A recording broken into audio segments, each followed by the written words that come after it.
A Gilvânia me mandou uma pergunta assim: Carla, como é que eu fecho orçamento? Foi exatamente assim que ela escreveu. Se eu dou somente a opção de dinheiro ou cartão de crédito e o paciente não trabalha com cartão, né? E não quer pagar em dinheiro, tá? Então, isso é uma questão, uma dificuldade que o dentista tem para fechar tratamento. Um dos pontos que pega é na hora da negociação, na hora do pagamento em si.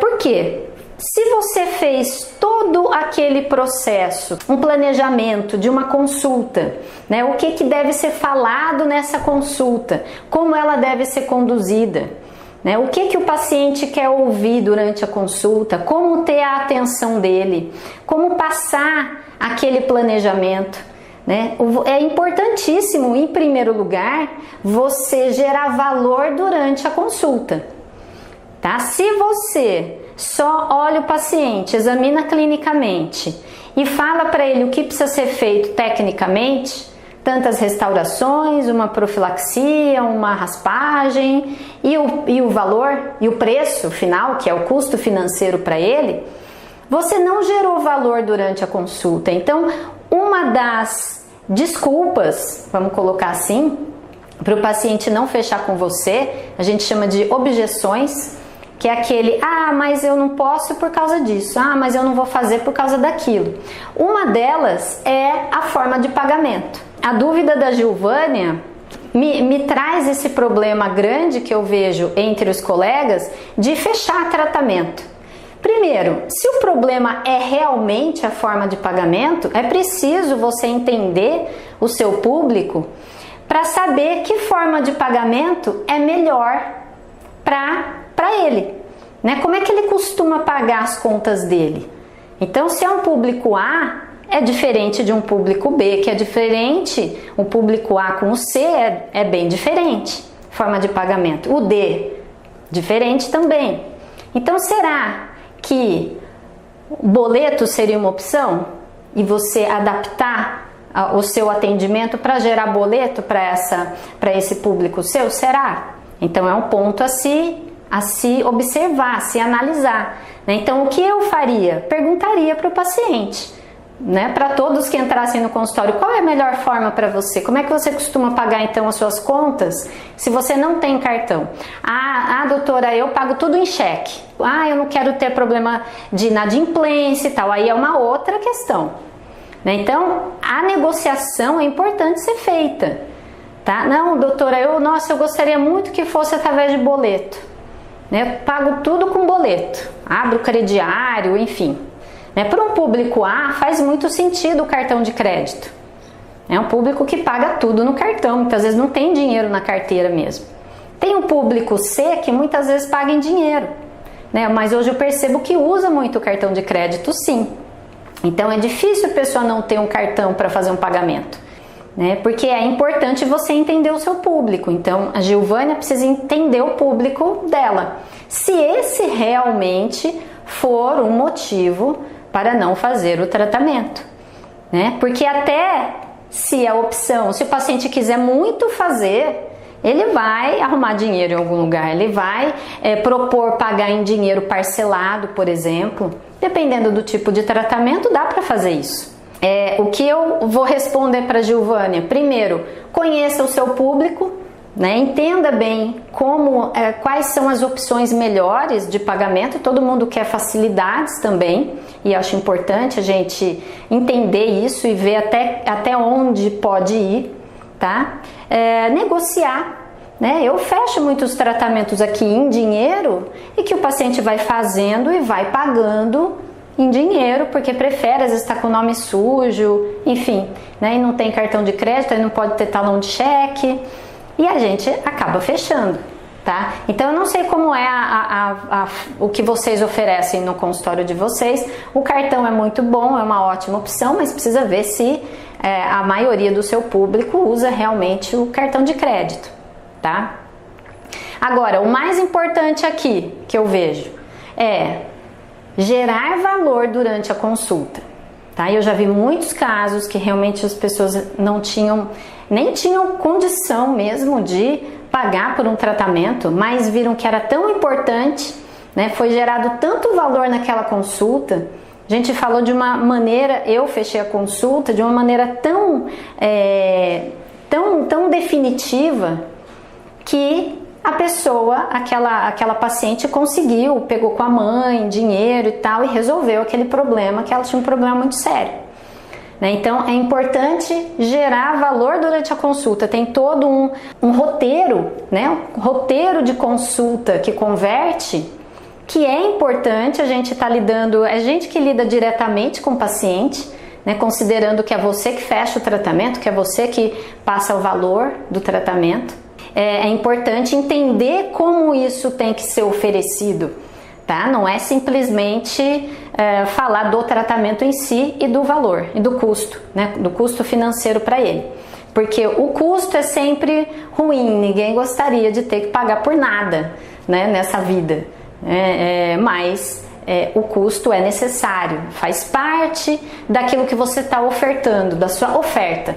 Na verdade, quando a gente faz uma consulta para fechar o tratamento, nada mais é do que uma oferta. Você está ofertando um tratamento. No final, a última coisa que você fala é o custo financeiro para aquela pessoa. E daí, se uma objeção para ela for a forma de pagamento, é preciso entender, então, de que outra maneira ela poderia pagar. E aí você vai prestando atenção. Se você der outras opções e mesmo assim ela não fechar, é sinal de quê? É sinal de que ela não viu o valor devido naquela consulta, naquele tratamento que você ofereceu. Tá? Ela não se convenceu, ela não concluiu o que você queria que ela concluísse, por mais importante que fosse. Então tudo é a maneira como a gente apresenta, né? Que vai gerar um sentimento de urgência e a pessoa já fecha logo, né? Que vai gerar um sentimento de reciprocidade, né? Que você deu todas as informações e ela gostou tanto que em troca ela vai fazer o tratamento com você, né? Você a ajudou dando aquelas informações todas. Então, primeiro, é preciso ter um roteiro de consulta, tá? De consulta que vende, né? Eu tenho um roteiro aqui que eu treino na minha equipe, que chama roteiro de consulta que vende. E esse roteiro eu disponibilizo também para os meus alunos. Esse roteiro direciona exatamente como tem que ser a sua forma de falar, né? A ordem do que você fala, como fala e o que é importante na hora da consulta para a pessoa tomar uma decisão. E a decisão de pagar em dinheiro, em cartão ou no boleto, aí vira só um detalhe no final, tá? Mas é preciso entender que muitas vezes a gente precisa ainda negociar aquela forma de pagamento. Tem alguns casos que sim. A segunda pergunta é: qual é o melhor meio, até anotei aqui, qual é o melhor meio de propaganda para o meu consultório? Panfletar? Então vamos lá. Primeiro, existem diversas maneiras de você divulgar o seu consultório, né? Dá para você divulgar através de parcerias, através do jornal, de revista, através das redes sociais, né? Que hoje está muito em alta divulgação através das redes sociais, usando o marketing digital. Enfim, tem diversas formas, diversos canais, né? Eu falo sobre 19 canais de captação de pacientes que você pode usar. Qual é o melhor? Panfletar vai contra o código de ética odontológico, tá? Então eu não recomendo que faça isso, né? E outra, é preciso você entender o seu público, né? Dependendo do seu público, panfletar não vai atingir quem você quer, tá? Dependendo do seu público, colocar um anúncio num jornal, se ele não lê jornal, se ele não assina jornal, não vai trazer o resultado que você quer, tá? Então depende muito. Carla, o que é melhor? É difícil dizer faça isso ou faça aquilo, sem conhecer dentro do seu consultório, sem conhecer a sua realidade, tá? Porque você tem diversas opções, depende da sua especialidade, Então, se você for um endodontista, por exemplo, o seu objetivo tem que ser uma referência entre os outros colegas que podem te encaminhar. Então, você tem que ser visto pelos colegas, né, de outras especialidades que precisam da endodontia, tá? Como uma referência na endodontia. Então, como fazer isso? Tá? Você pode usar as redes sociais, você pode fazer um contato direto com a pessoa. Existe toda uma estratégia para cada canal de aquisição de pacientes para você ter um resultado positivo. Né? O que a gente vê muito os colegas faz um anúncio aqui numa revista uma vez só e aí não teve resultado, não vou mais fazer, o custo é alto. Ou então tentar fazer marketing digital, tentar divulgar nas redes sociais e isso não trazer pacientes para o seu consultório, porque é preciso uma estratégia, é preciso planejar, é preciso saber se comunicar e principalmente é preciso entender quem você quer atrair para o seu consultório, quem é essa pessoa. Esse é o primeiro ponto. Defina com quem você está falando, quem é essa pessoa. A gente não fala para todo mundo, a gente não pode abrir o consultório e tá pronto para atender quem aparecer, qualquer um. É difícil você pensar isso na hora da divulgação. Quem você quer atrair? Será que o seu público são as mães? São os pais? Não, são os adolescentes? Quem é que você atende mais no consultório? São pessoas que nunca ouviram falar de você? O que você oferece? É algum tratamento inovador ou é algo que muitos dentistas também fazem? Tudo isso vai direcionar com quem é que você está falando, quem você quer atingir com a sua mensagem.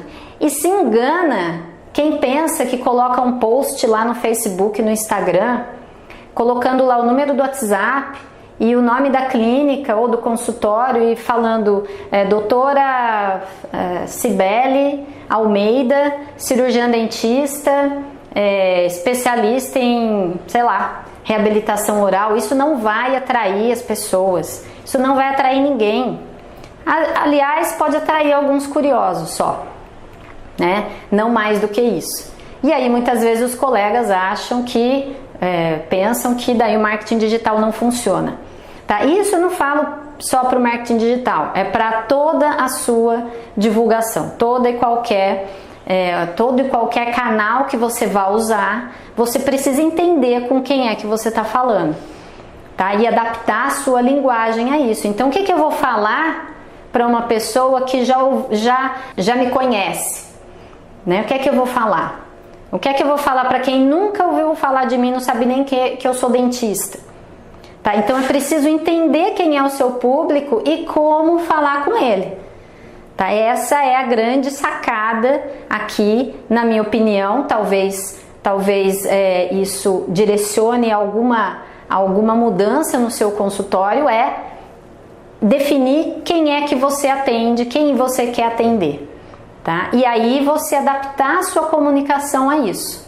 Porque aí você pode fazer isso através de palestras, através de um contato fazer parcerias no bairro, fazer parcerias com outro colega, usar marketing digital, fazer um anúncio na rádio.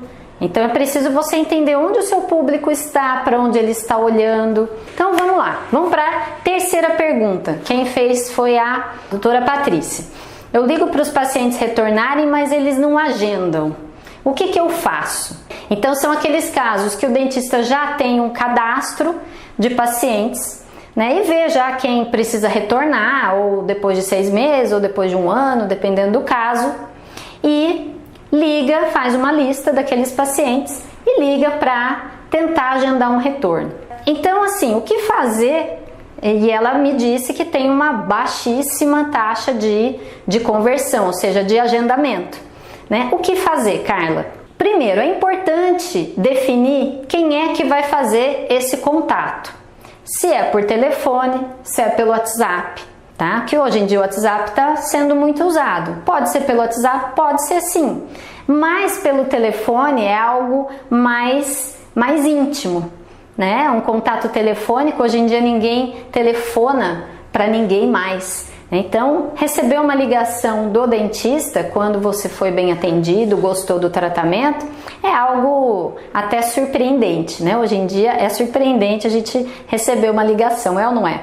Né? E aí, quem é que vai fazer esse contato? É você, que é o cirurgião dentista, que atendeu aquele paciente, ou é a sua secretária, a sua recepcionista? Então, esse é um ponto importante. Porque se for a recepcionista, é preciso que ela saiba exatamente o que ela precisa falar, da maneira que precisa ser falado, para o paciente ter uma maior chance de agendar a consulta. Tá? Então, o que é importante aqui nesse caso? É você ter um roteiro, um script, saber o que vai falar. Tá? Porque se o paciente entender que você ou a sua secretária fez aquele telefonema só para agendar uma consulta de retorno, no sentido de, tá, mas e daí? Né? O que eu ganho com isso? Ligar e só falar, olha, já está na hora de voltar. Né? A doutora me pediu para telefonar, já faz 6 meses que você veio, é bom vir de 6 em 6 meses e quer marcar uma consulta? Fica parecendo muitas vezes para o paciente que você só quer que ele volte no seu consultório para você pagar por um novo tratamento, por um novo procedimento. Pode dar essa impressão, por mais que não seja esse o objetivo e seja sim cuidar do paciente. A gente sabe como é importante retornar, né? Que problemas podem ser evitados. E isso deve ser falado para o paciente. Por isso é mais poderoso o dentista fazer esse contato.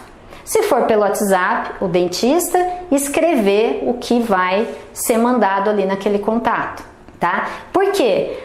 Primeiro, porque foi o cirurgião dentista que tratou daquele paciente, então ele já conhece, ele já gostou, já tem confiança, já tem credibilidade, né? E ele pode até tirar algumas dúvidas com o dentista, tá falando diretamente com ele, tá? Isso é um ponto importante, né? E outra, você destinar o seu tempo para ligar para a pessoa, isso é valorizado também, né? Puxa, o doutor podia estar fazendo outra coisa, ele parou um pouquinho, rapidinho, para me ligar, porque está preocupado comigo, tá? Então é importante pensar quem vai fazer esse contato. Ah, não tenho tempo, Carla, que eu tenho uma agenda cheia, não dá tempo de eu fazer isso. Tudo bem, vai delegar para a recepcionista, mas tem que treinar certinho como ela tem que falar.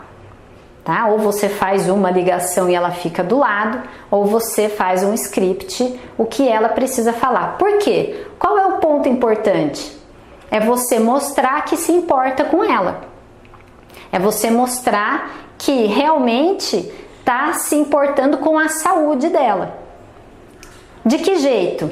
Falando para ela, sabendo do último tratamento, vamos colocar aqui, vamos supor que o paciente fez uma faceta em resina, vai? 2 facetas anteriores, 11 e 21. Já faz 1 ano isso, nunca mais voltou. É importante voltar. Para quê? Manter saúde gengival, enfim. Ver se precisa de um polimento, ok. E o paciente não voltou mais. Então, você sabe que foi feito aquele tratamento. Você pode falar para ele, olha, Antônia, para ela, né? Ah, Antônia, tudo bem e tal, aqui é o doutor e eu tô fazendo esse contato com você que já faz 1 ano, saber como é que você tá, né? Primeiro, saber como é que você tá, como é que ficaram as facetas em resina, se tá tudo bem, né? Se tá tudo ok, não teve nenhum outro problema. Ah, não, doutor, tá tudo ótimo e tal, tal, tal. Aí você pode falar assim, sabe, Antônia, eu atendi um paciente ontem e me lembrei de você. Isso vai surpreender a pessoa do outro lado lá. Nossa, se lembrou de mim? Puxa, o doutor se lembrou de mim, né? Pode ser um script parecido para a sua secretária, tudo bem, né? Mas nesse sentido, tá? Você pode usar isso hoje já ou amanhã. E aí você continua falando que Não, porque ontem veio aqui no meu consultório um paciente meu que fez o mesmo procedimento que você e por isso que eu me lembrei de você. Só que ele ficou muito tempo sem vir e teve um problema de gengiva, começou a ter sangramento de gengiva e perdeu o trabalho que foi feito aqui. Então acabou perdendo as facetas, eu vou ter que refazer. Porque acabou aparecendo uma retração de gengiva, sabe quando começa a aparecer a raiz do dente, e isso esteticamente não ficou legal, e as facetas tinham ficado tão bonitas. E eu fui ver na sua ficha, eu me lembrei de você e eu acabei de ver que já faz quase um ano que você não vem para um retorno. Então seria muito importante você vir para eu ver como é que tá. Eu tô curioso porque eu tô preocupado porque aconteceu isso ontem e eu me lembrei de você. Então, nesses moldes, e a paciente muitas vezes fica até agradecida, fala: puxa, doutor, que bom que o senhor, que você ligou, que o senhor me ligou para eu agendar uma consulta. Então, você vai estar chamando a pessoa para uma revisão daquilo que foi feito, se preocupando, mostrando que está preocupado em manter a saúde dela, em manter o tratamento que já foi feito. Então essa é uma das maneiras e é bastante eficiente para você agendar consulta. É bem diferente, não sei se vocês concordam comigo ou não, que é bem diferente de você falar... ou a sua secretária: oi fulano, tudo bem? Aqui é a secretária do Dr. Silvio e já faz 6 meses que você não vem aqui no consultório, quer marcar uma consulta? Geralmente é assim, e muitas vezes, na grande maioria das vezes, em 99,9% dos casos, a secretária nem entra na ficha ali para ver o tratamento que foi feito. Só entra na ficha para ver o número do telefone, para ligar, para entrar em contato. É importante você ter um roteiro para ter mais sucesso nisso. Como tudo, um roteiro para consulta. O que é um roteiro? Ah, Carla, eu vou ter que decorar. Não, é você entender quais são os pontos importantes que devem ser falados, que vão tocar o coração do paciente. É isso que a gente quer. Que ele decida, e a decisão é emocional, boa parte é emocional, que ele decida voltar no seu consultório. E a gente sabe que quando o paciente não faz a manutenção do tratamento, em muitos casos ele pode perder aquele tratamento realmente. E é claro que aí o paciente volta e você faz aquela consulta completa novamente, tal. Às vezes detecta um problema novo, ou vamos, para manter o tratamento antigo, vamos fazer a parte de prevenção, uma consulta preventiva, e aí você explica o porquê, aquela coisa toda. Mas você já gerou valor, porque na ligação, na hora de agendar, você se mostrou sinceramente preocupado com a saúde do paciente, sinceramente preocupado em manter o tratamento que já foi feito, e que o paciente investiu para fazer aquele tratamento.